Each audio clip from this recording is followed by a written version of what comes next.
Sabi tong si Boy Trapo, masyado mong winawalang ya si Mayor Isko. Uy, tamang kampanya lang. Sobra-sobrang pangwawalang ya mo. Ganyan ba yung ginagawa mo sa kalaban mong negosyo? Parang sanay na sanay sa character assassination to. Pero sa tingin mo ba kakabahan sa'yo si Mayor Isko Moreno? Uy, nagkakamali ka. Natatandaan mo ba? Mga nakalaban ni Mayor Isko noon, meron pang naging presidente. Samantalang ikaw, hindi ka nga namin makikilala kung hindi mo ginamit yung pangalan ni Mayor Isko Moreno sa iyong mga patawag.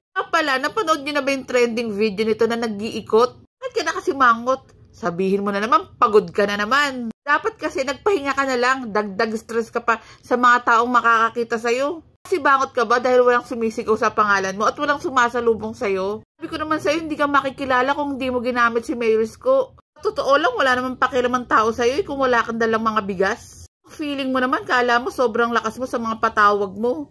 Kahit ako pipila dyan katanggap lang ng bigas. Tignan lang natin sa meeting di abase mo kung dudumugin ka pa dahil bawal na magbigay. Bigay na may kapalit. Tandaan mo sa bawat pangwawalang yamo kay Mayor Isko, Batang Maynila ang makakalaban mo.